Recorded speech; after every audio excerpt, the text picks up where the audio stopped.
اللہ کے نبی کے زمانے میں ایک صحابی اللہ کے نبی کے پاس آتی ہیں، مسند احمد کی صحیح روایت، جن کی چادر کپڑے سے نیچے، ٹخنے سے نیچے، چپل سے نیچے زمین کی مٹی اڑاتی ہوئی آتی اور کہتی اللہ کے رسول میں اس چادر کو اوڑھ کر نماز پڑھنے جاتی ہوں۔ آپ نے کہا چادر اتنی نیچی ہونی چاہیے۔ اس نے کہا اللہ کے نبی کبھی کبھی زمین پر پیشاب و پائخانہ پڑا ہوتا ہے، گندگی پڑی ہوتی ہے، تو کیا میں تھوڑی سی اوپر کر کے پائخانہ گندگی کو کراس کر کے آگے نکل جاؤں؟ آپ نے کہا نہیں، دائیں سے نکل جا، بائیں سے نکل جا۔ کہنے لگی دائیں بھی مرد بیٹھے ہوتے ہیں، بائیں بھی مرد بیٹھے ہوتے ہیں، مجھے اسی گندگی کے اوپر سے نکلنا ہے۔ اے اللہ کے رسول اجازت دے دیجئے، میں تھوڑا سا اوپر کر لوں اور نکل جاؤں، اس کے بعد نیچے کر لوں گا، جب گندگی کو کراس کر لوں گی تو چادر میں نیچے کر لوں گی۔ اللہ کے نبی کہتے ہیں اگر مرد دائیں بیٹھے ہیں، بائیں بیٹھے ہیں، تو اسی گندگی کے اوپر سے نکل جا۔ کہنے لگی اللہ کے رسول وہ گندگی میری چادر میں لگ جائے گی، آپ مجھے اوپر اٹھانے کی اجازت نہیں دے رہے ہیں، ٹخنے سے اوپر، چپل سے اوپر چادر اٹھانے کی اجازت کیوں نہیں دے دیتے ہیں؟ آپ نے کہا نہیں، چادر اٹھانے کی اجازت، چپل سے بھی اوپر چادر اٹھانے کی اجازت نہیں دوں گا۔ کہا اللہ کے رسول پھر اس چادر میں پیشاب و پائخانہ لگ جائے گا۔ آپ نے کہا لگ جانے دے۔ کہنے لگی اے اللہ کے رسول اسی چادر کو تو اوڑھ کر میں نماز پڑھتی ہوں مسجد میں، جب اوپر عورتوں کا الگ انتظام ہوتا ہے یا پردے میں عورتوں کا انتظام ہوتا ہے تو میں اسی چادر کو اوڑھے اوڑھے نماز پڑھتی ہوں۔ آپ نے کہا اسی چادر کو اوڑھ کر نماز پڑھ لے۔ کہنے لگی اس میں پیشاب و پائخانہ لگ جائے گا، کیا اسی اور چادر کو اوڑھ کر نماز پڑھ لوں؟ آپ نے فرمایا ہاں اے عورت، جب پیشاب و پائخانہ تیری چادر میں لگے گا، جب تو آگے بڑھے گی تو تیری چادر زمین پر پڑی ہوئی مٹی سے رگڑ کھائے گی، کیونکہ تیری چادر نیچے ہے۔ جب پیشاب و پائخانہ اس میں بھر جائے گا، جب تو آگے بڑھے گی تو زمین پر پڑی ہوئی مٹی پر تیری چادر رگڑ کھائے گی، اور زمین پر پڑی ہوئی مٹی سے رگڑنے کی وجہ سے زمین کی پاک مٹی تیری چادر کو پاک کر دے گی، لیکن تجھے چادر اٹھانے کی اجازت نہیں، اسی چادر میں تو نماز پڑھ لے۔ گندگی لگتی ہے تو لگ جانے دے، آگے بڑھے گی تو زمین پر پڑی ہوئی پاک مٹی تیری چادر کو پاک کر دے گی۔ میرے بھائیوں، پیشاب و پائخانہ دیکھ کر بھی اللہ کے رسول نے عورت کو چادر اٹھانے کی اجازت نہیں دی۔ میری بہنوں، تمہارے دل کیسے گوارا کر لیتے ہیں؟ جلسوں میں بھی چوڑیاں خریدنے کے لیے، بیلونز خریدنے کے لیے، جلیبیاں خریدنے کے لیے تم کس طریقے سے لیڈیز پنڈال سے نکل کر تم بازاروں میں گھوم لیتی ہو؟ شرم آنی چاہیے۔ تمہارے کلیجے اور تمہارے دل کیسے گوارا کر لیتے ہیں کہ لڑکے اور لڑکیاں ایک جگہ شاپنگ کریں، دکانداری کریں، خریداری کریں؟ یہ تمہارے کلیجے، تمہارے ضمیر کیسے گوارا کر لیتے ہیں؟ جبکہ اللہ کے نبی فرماتے ہیں لا یخلون رجل بامرأۃ الا کان ثالثہما الشیطان، کوئی مرد کسی عورت سے تنہائی میں نہ ملے، کوئی مرد کسی عورت سے اکیلے میں نہ ملے کہ اس میں تیسرا شیطان ہوتا ہے، اس میں تیسرا بہکانے والا شیطان ہوتا ہے۔ میرے بھائیوں، اسلام کا قانون یہی ہے، اسلام کا نظام یہی ہے۔ ایک عورت، اس کا شوہر مر چکا ہے، عورت کے پاس بہت زیادہ پیسہ ہے، وہ حج کرنا جانا چاہتی ہے، شوہر انتقال کر گیا، اب عورت اکیلے حج کرنے نہیں جا سکتی ہے، جبکہ مستطیع ہے، صاحب استطاعت ہے، حج کرنے جانا چاہتی ہے، اچھا کام کرنے جانا چاہتی ہے۔ اسلام کہتا ہے کہ تیرا شوہر نہیں ہے تو بھائی کے ساتھ جا، بھائی نہیں ہے تو باپ کے ساتھ جا، باپ نہیں ہے تو بیٹے کے ساتھ جا، لیکن کسی محرم کا ہونا ضروری ہے، اس کے ساتھ جا۔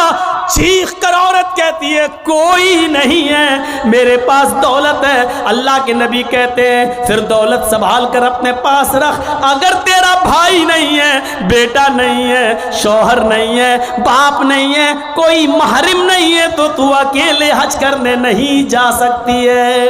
نہیں، اے اللہ کے نبی، میرا پڑوس میں بڑا اچھا نیک